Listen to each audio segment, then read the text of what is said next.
এটা যেটা বলছি এটা হচ্ছে ব্লাড ডাই স্টোরেজ করা, পিআরবিসি গুলো এর মধ্যে স্টোরেজ করা হয়, ঠিক আছে। এটা টেম্পারেচার থাকে, একটা অন্য একটা টেম্পারেচার থাকে যেটা আলাদা, প্রত্যেকের থেকে আলাদা। এটা শুধুমাত্র পিআরবিসি স্টোরেজ করা হবে। হচ্ছে ওর থেকে আরও বেশি ঠান্ডা হয়, এর ভিতরে মাইনাসে হয়। এটাতে এফএফপিতে স্টোরেজ করে রাখা হয়, মানে ব্লাডের আর একটা কম্পোনেন্ট এফএফপি, সেটাকে এর মধ্যে স্টোরেজ করে রাখা হয়।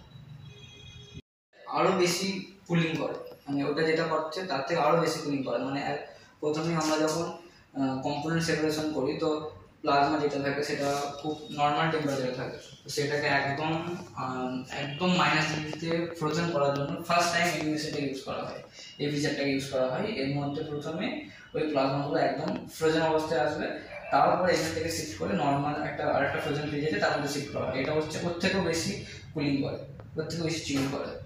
ফার্স্ট টাইম যখন ফ্রোজেন করবো তখন আমরা এর মধ্যে রেখে ফ্রোজেন করবো। এটা হচ্ছে প্লেটলেট এইটা, এর মধ্যে হচ্ছে ব্লাডের আরেকটা কোম্পানিটা প্লেটলেট হয়, প্লেটলেটটাকে এর মধ্যে রাখতে হবে, কারণ এদের প্রত্যেকের টেম্পারেচার আলাদা, এদের প্রত্যেকের রাখার সিস্টেম আলাদা।